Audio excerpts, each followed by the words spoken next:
नमस्कार दोस्तों, स्वागत है आप सभी का हमारे news channel royal news network में। जैसे कि आप सभी को पता है कि 2022 का विधानसभा चुनाव नज़दीक आ गया है। अभी हम उपस्थित हैं गोपालपुर खुर्द में, विधानसभा कादीपुर, जिला सुल्तानपुर में। अभी यहाँ पे कुछ लोग जुटे पड़े हैं। अभी हम इनसे चल के जानने की कोशिश करेंगे यहाँ पर माहौल क्या चल रहा है।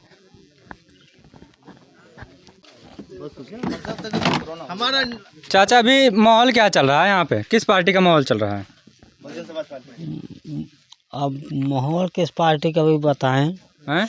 लेकिन ऐसा है कि हम माहौल नहीं जानते, हम अपना जानते हैं। अपना क्या मतलब, बताइए कुछ। जैसे हम चमार हैं, हरिजन हैं, हाँ हाँ हम किसी भी पार्टी को वोट दे देंगे, हाँ वो तो ईमानदारी होगा नहीं, हाँ हाँ। गाली और सुनेंगे उससे।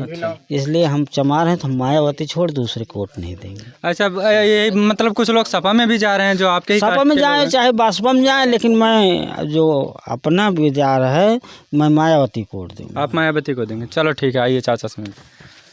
चाचा, आप क्या कहना चाहेंगे? बस वही मेरा भी विचार है, हम मायावती को दे, हम चमार हैं। हाँ, हाँ मतलब आप चमार हैं तो सिर्फ मायावती को ही वोट करेंगे, बस, सपा को नहीं करेंगे? नहीं। अब बीजेपी के बारे में क्या राय है? बीजेपी के बारे में हम नहीं जानते। हाँ। हम बस मायावती को जानते हैं और किसी को अच्छा, योगी जी का कार्यकाल कैसा लगा आपको? नहीं। अच्छा लगता है। योगी जी का कार्यकाल अच्छा लग रहा है? अरे अच्छा तो लग ही रहा है, अब क्या करें, मजबूरी में अच्छा ही लग तो रहा है। वोट उनको काहे नहीं करोगे जब उनका कार्यकाल अच्छा है? नहीं, तो हम बीजेपी उनको को वोट नहीं करो। देंगे। हमारा नाम ही नहीं होगा बीजेपी को। अच्छा, हाँ, जैसे कि चाचा जी कह रहे हैं कि अगर ये चमार हैं, अगर ये बीजेपी को वोट दे देंगे, इनका कहना है कि हमें मानेंगे ही नहीं कि हम बीजेपी को वोट दिए। हाँ चाचा, यही कहना है आपका? हाँ, हमारा यही सच बात है।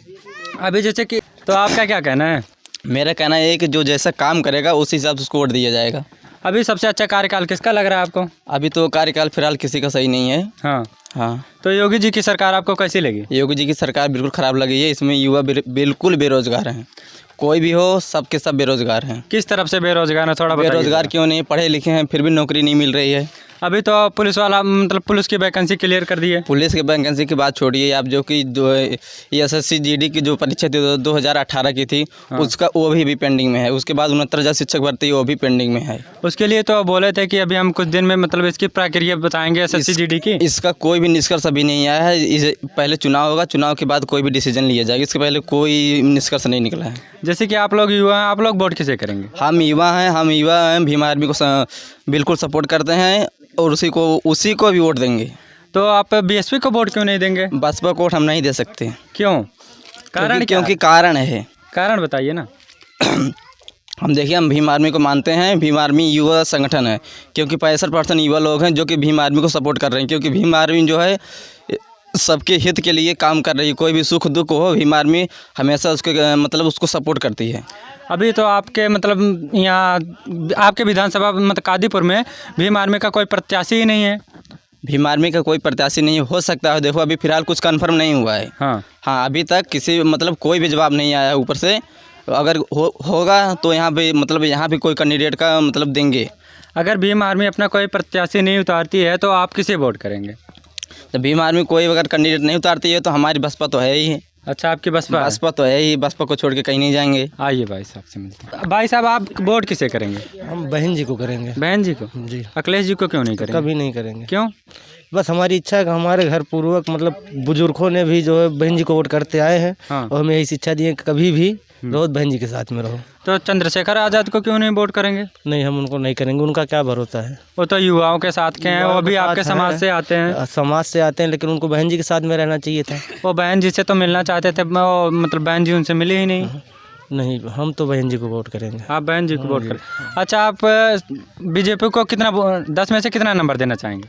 0। 0। और अखिलेश यादव को? उनको भी 0। और मायावती को? 100। 10 में से 100 नंबर देंगे। 100 नंबर देंगे। और उसको चंद्रशेखर को कितना देंगे? चंद्रशेखर भी अपने हैं। हाँ। उनको भी 2 नंबर तो दे ही देंगे। 2 नंबर? आइए भाई साहब, आप बताइए। मायावती। मायावती? हाँ। क्या माहौल चल रहा है यहाँ पे? क्या देख के आप लोग मायावती को वोट कर रहे नहीं, हैं? हम लोग हैं, हरिजन तो है, लेकिन मायावती को वोट देंगे। आप हरिजन है तो मायावती को ही हाँ, मायावती को। अच्छा। आप भाई किसे वोट करेंगे? BSP को।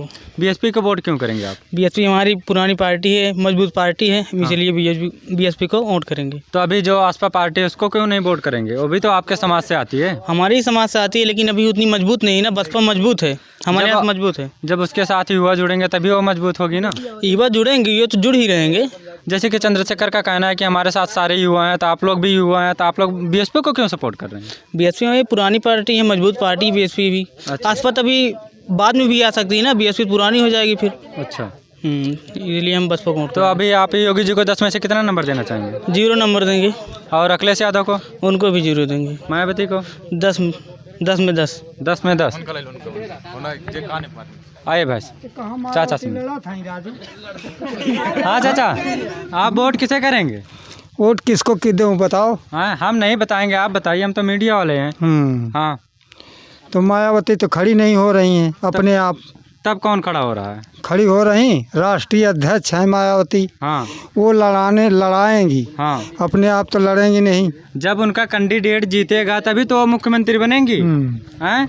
अब ऐसा थोड़ी है कि आपके विधानसभा से आके मायावती फिर भी सीएम बनेंगी वो। हैं? हाँ, वो नहीं लड़ेंगी फिर भी मुख्यमंत्री बन जाएंगे। बताइए। भाई ऐसे है, हम लोग पार्टी से तो बदनाम है ही है। हाँ, पार्टी से बदनाम है ना, हाँ, हाँ, तो पार्टी तो पकड़ना पड़ेगा हमको। तो आप वोट किसे करेंगे? वोट हमारी पार्टी वही है, कौन सी पार्टी? बहुजन समाज। बहुजन समाज आपकी पार्टी है? हाँ। चलो ठीक, आइए भैया इसमें। भैया आपके यहाँ माहौल क्या चल रहा है? यहाँ भैया कादीपुर विधानसभा है। हाँ। यहाँ बसपा का ही माहौल है। बसपा का ही माहौल? बसपा का माहौल है। और सपा का क्या माहौल चल रहा है? यहाँ सपा तीसरे नंबर पे है। तीसरे नंबर। और दूसरे नंबर पे कौन है? यहाँ दूसरे नंबर पे भाजपा है। भाजपा है? हाँ। अच्छा, आप क्या आपके समाज में एक नई पार्टी आई भीम आर्मी, आप उसके लिए क्या कहना चाहेंगे? देखा, भीम आर्मी तो पहले एक संगठन रहा। हाँ। उसको एक संगठन से चलाना चाहिए था। हमारी एक ही पूर्वजों की पार्टी थी, बहुजन समाज पार्टी। हाँ। जो हमारे दादाओं की पार्टी है, हमारा ही पार्टी है। हाँ। तो उसमें चंद्रशेखर पार्टी बना के एक प्रकार से गलती की है। नहीं, जब चंद्रशेखर आज़ाद जो बहन कुमारी मायावती जी से मिलना चाहते थे, तो मायावती जी का ऐसा क्या मतलब वो मिलना नहीं चाहते थे? देखो, चंद्रशेखर की शैली अलग है, बहन जी की शैली अलग है। हाँ। चंद्रशेखर जो है, देखो जो पार्टी होती है सबको लेके चलती है। हाँ। और संगठन जो एक विशेष समाज का होता है। अब वो एक दूसरे पे हमला बोलते हैं कि हमें ब्राह्मण क्षत्रिय इनका उनके खिलाफ बोलते हैं। और पार्टी जो होता है उसमें चाहे ब्राह्मण हो, चाहे क्षत्रिय हो, चाहे बनिया हो, वो सबको लेके, संविधान सबके लिए होता है, केवल एक ही के लिए नहीं होता, एक ही समाज के लिए नहीं होता है। उसको सबको लेके चलना पड़ता। तो बहन जी सबको लेके चलती हैं, इसीलिए उन्होंने बनाए हैं सर्व समाज सर्वजन हिताय सर्वजन सुखाय की पार्टी है। ये सबको लेके चलने वाली पार्टी है, किसी एक जात की पार्टी नहीं है। ये बहुजनों की पार्टी है, सबकी पार्टी है। तो बहुजनों की पार्टी है। जैसे कि अगर वो उनसे मिल लिए तो उनको पार्टी बनाने की ज़रूरत ही नहीं। जब वो उनका संगठन था तब वो मिलने गए तो थे। क्यों नहीं इंतजार किए? इतनी मतलब उनको जल्दीबाजी क्या थी? चंद्रशेखर को अपना एक संगठन चलाते, आज संगठन चलाते पे तो वो कहाँ थे? आज जब पार्टी बना ली, आज उनके सभी कार्यकर्ता छोड़ के भाई, चाहे राहुल नागपाल हुए, चाहे सुरजीत सम्राट हुए, चाहे उपकार बावरा हुए, तमाम उनके लेके हे सूरज बौद्ध हुए, जो पार्टी के मतलब अध्यक्ष, प्रदेश अध्यक्ष थे सूरज बौद्ध, कानों की इलाहाबाद वाले, वो भी पूरे पद से इस्तीफा दे दिए। तो आज़ाद समाज पार्टी रह गई कहाँ? हम क्यों अपना वोट बर्बाद करें? तो आप लोग वोट किसे करेंगे? हम बहन जी के करेंगे। बहन जी को? हाँ। और सपा को क्यों नहीं करेंगे? सपा में क्या है? सपा यही सपा की सरकार थी, 4.5 लाख को प्रमोशन को डिमोशन कर दी थी। और कानों के यही बिल राज्यसभा में फाड़ने वाली सपा ही है। जो बिल को फाड़ी सपा ही नहीं फाड़ी, तो सपा को वोट क्यों करे भाई? और बीजेपी को? बीजेपी तो देख रहे हो कि गुंडागर्दी, दंगा फसाद हो रहा है, बलात्कार हो रहा है। बीजेपी का कहना है सुनो, यूपी में गुंडे रह ही नहीं गए। हाथरस देख लो, हाथरस में एक हमारे समाज की बहन बेटी के साथ बलात्कार हुआ, न्याय हुआ नहीं अभी आज तक। अच्छा। हाँ। और आपके मतलब आपके समाज में किस प्रकार की उत्पीड़ना चल रही है, आप उससे बताइए। देखो, बहन जी आएंगी, हमें बहन जी से आस है। हाँ। बहन जी की सरकार में शिक्षा, सुरक्षा, सम्मान कुछ। हम 11 बजे निकले या 12 बजे निकले, कोई डर नहीं। बहन बेटी चाहे वो 8 बजे रात के आए, कोई दिक्कत नहीं, सुरक्षा है। गृह मंत्री अमित शाह का भी तो कहना है कि मतलब गहनों से लदी हुई बेटियां 12 बजे रात को निकल सकती हैं। कहाँ निकल? हाथरस है, हर एक घंटे पे 2 बलात्कार हो रहा है यूपी में। हाँ। अगर ये तो सरकारी न्यूज़ चैनल है, हर 1 घंटे पे 2 बलात्कार हो रहा है। हर 1 घंटे पे 2 बलात्कार? हाँ, यूपी का आंकड़ा है।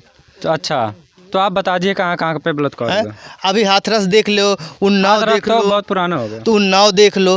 अब कानों का पेपर उठा के देखो, रोज आपको मिलेगा। ठीक है। और यहाँ वोटर केवल बसपा के ही हैं। हाँ। और बसपा एक ऐसी पार्टी है जो गरीबों, मजलूबों, शोषित पीड़ितों की पार्टी है। हाँ। और ये बेरोजगारों की पार्टी है। बहन जी अपने शासनकाल में, बहन जी की जब सरकार आई, वो अपने शासनकाल में 5,500 मतलब प्राइमरी स्कूल बनवाई और 80,000 88,000 अध्यापक की भर्ती कराई, 20,000 पुलिस की भर्ती कराई, 1.5 लाख सफाई कर्मी की भर्ती कराई। और बहन जी के शासनकाल में ऑन लोडर जो था बहुत ठीक था। अच्छा। सब समय पे, चाहे वो डीएम हो, चाहे एसपी हो, चाहे एक छोटा कार्यकर्ता क्यों ना हो, सफाई कर्मी के समय पे अपने ड्यूटी जाते थे। अब चाहे वो एक डॉक्टर क्यों ना हो, वो डॉक्टर भी अपने टाइम पे ड्यूटी करता था। तो बहन जी में ये था कि हर आदमी को सारा सुविधा मिलता था, टाइम पे ड्यूटी सब करते थे और सबको शिक्षा, सुरक्षा, सम्मान मिलता था। और बहन जी का शासनकाल ये था कि विद्यार्थी जो था वो मतलब आज जो विद्यार्थी डिग्री लेके घूम रहे हैं, वो आज कोई आत्महत्या कर रहा है, कोई जहर खा जा रहा है। बीजेपी कहती है रोजगार क्या है, और पकौड़ा बेच लो, ये भी तो एक रोजगार है। हाँ, तो बीजेपी का कहना सही है, रोजगार तो है ही हो। अरे हम पीएचडी कर लिए, बीटेक कर लिए और कानों के बीएड करके टेट सुपर टेट निकाल के हम पकौड़ा तलेंगे। आज 200 रुपये से ज़्यादा लीटर का तेल है, तो भी तो 200 रुपये आएगा कहाँ, उसमें हम पकौड़ा तल पाएंगे? अच्छा, आप महंगाई के ऊपर क्या क्या कहना चाहेंगे? क्या क्या महंगा हो गया? महंगाई के ऊपर बीजेपी से बचा क्या? एयरपोर्ट बेच लिया, लाल किला बेच लिया, यहाँ तक कि बंदरगाह बेच लिया। अच्छा। 5 एयरपोर्ट बेच लिया है, बंदरगाह बिक गया है, और लाल किला जो था वो भी बिक गया है डायमिया के हाथ में। अच्छा, अब रेलवे के बारे में क्या कहना? रेलवे भी कानों के 250 ट्रेन कानों के अंबानी की हो गई है। अच्छा। जो टिकट 5 रुपये का प्लेटफार्म मिलता था, आज वही प्लेटफार्म 50 रुपये का मिल रहा है। तो आज सस्ता क्या है बीजेपी राज में? और हाँ, आज देख लो एक कंपनी के सामने कम से कम ना 2-2 हज़ार लोगों की भीड़ लगी है। आज हमारा चाहे देख लो कानों के डॉलर था, पहले डॉलर 62 था, आज 72 हो गया। जब डॉलर कमज़ोर होता है, भारत की अर्थव्यवस्था कमज़ोर हो जाती है। पहले हम विकासशील देशों में 5वें स्थान पे हैं थे, आप 7वें स्थान पे हो गए। हमारी जीडीपी घट गई, सब कुछ घटा, बढ़ा क्या है? मोदी जी का तो कहना है कि हम इसे पहले स्थान पे लाएंगे, हिंदू राष्ट्र बनाएंगे इसे। अरे हिंदू राष्ट्र बनाने से खाना मिलेगा? ये हिंदू राष्ट्र नहीं, धर्मनिरपेक्ष देश है। ये बाबा साहेब के संविधान में लिखे है, भारत एक धर्मनिरपेक्ष देश है। आज वो कह दें हिंदू राष्ट्र बना दे, तो महाराष्ट्र वाले कहें एक महाराष्ट्र राष्ट्र बनेगा, और फिर चले जाओ कानों के गुजरात। मोदी जी कह रहे हैं हिंदू राष्ट्र बनेगा, तो पूरा हिंदुस्तान को, पूरे भारत को ना हिंदू राष्ट्र बनाने को कह रहे हैं। तो ये का हिंदू हैं यहाँ में, मुस्लिम, जैन, सिख सब हैं। कल के सिख लोग कहेंगे सिख राष्ट्र बनेगा, तो किसकी बात मानी जाएगी? तो आपका कहना है जाति मुक्त भारत बना दो? हाँ, जातियाँ खत्म। हाँ।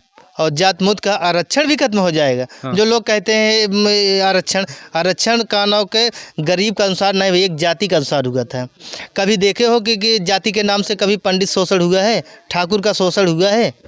तो आपका क्या कहना चाहिए, मतलब सभी को आरक्षण मिलना चाहिए? नहीं, आरक्षण केवल एक सबको क्यों मिलना चाहिए? हाँ, तो किसको मिलना चाहिए? मतलब आरक्षण एससी और बैकवर्ड को मिलना चाहिए। एससी और बैकवर्ड को, जनरल वाले को क्यों नहीं मिलना चाहिए? जनरल वाले तो मान लो 10% दे दिए, लेकिन वो भी गलत है। आर्थिक आधार पर आरक्षण नहीं था संविधान में। हाँ। वो भी जात के आधार, सोशल वंचित पिछड़ापन के आधार पर आरक्षण था, लेकिन वो भी गलत है। अच्छा। वो भी गलत दिए।